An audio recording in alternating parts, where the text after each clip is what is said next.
want to start throwing improvised weapons in there instead of using your sword is purely just out of like you're saying, you're being bored or just toying with a character. If you know from game mechanics, I'm 10th level, this guy's 1st level, why use your sword? Right. Yeah. Just screw with them, kick them, do something just to show off. When is a PC on that end of it though? Yeah. It's like I was like, I'm just gonna toy with this dragon. I was like, I know. You get serious. I know. I've played campaigns where you're playing a high level character and you want to make it entertaining for yourself. So that's the kind of thing, or your dungeon master does it for you. We do that on MMOs. So what you're saying is you fight them left-handed, otherwise it ends it too quickly. Well, right. Well, we'll do that on MMOs when I'm playing. Like back when I played World of Warcraft, you'd go to a starting level area. So you got these guys that are 1 to 5, right? I'm 50. I'll strip down butt naked and stand there in the middle of their city and watch them try to kill me, and I'm just like. Punch, kill. Punch, kill. I'm butt naked killing guys. It's hilarious.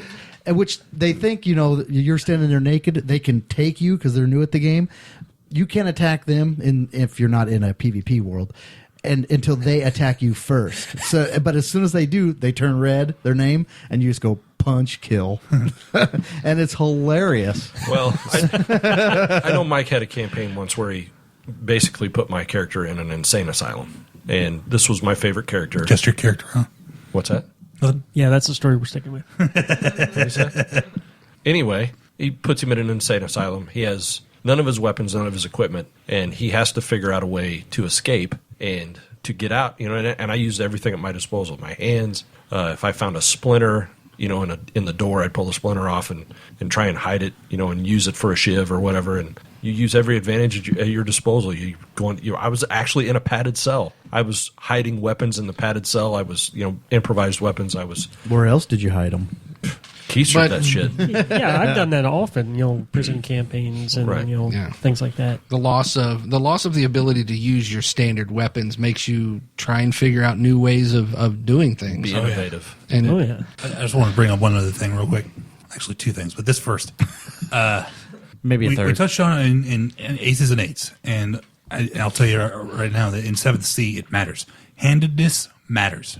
Ooh. Okay. It really does. When I was a competitive fencer, and we didn't have any lefties in my club. There were a couple in surrounding clubs that I had to go up against occasionally. When you're right-handed and you've learned against right-handers and then you finally have to fence a left-hander, it totally throws your game off. Now, that lefty, he's representative of 10% of the global population. He's only ever fought right-handers, probably. Right. So he can handle you. Right. He can handle you, and you're like, what is all this weirdness?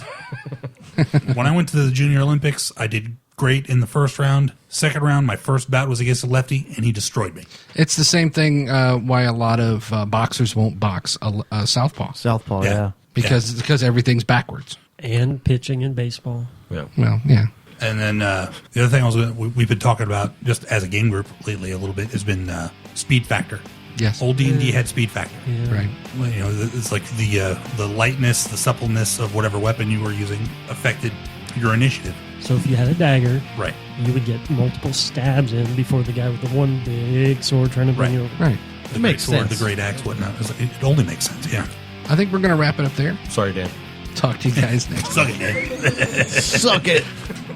Like Sean's doing right now, which I probably nothing to do with the game. He's probably texting some skank.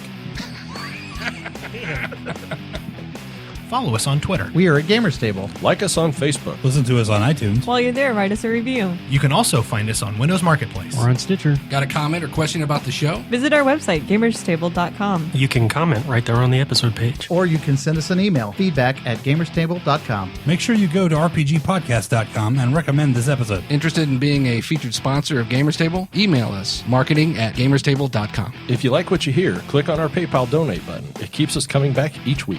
Thank you for listening. Remember, new episodes are released every Tuesday. Properties discussed during this podcast are the exclusive rights of their respective owners. Gamers Table is a registered trademark property of Side Tangent Productions.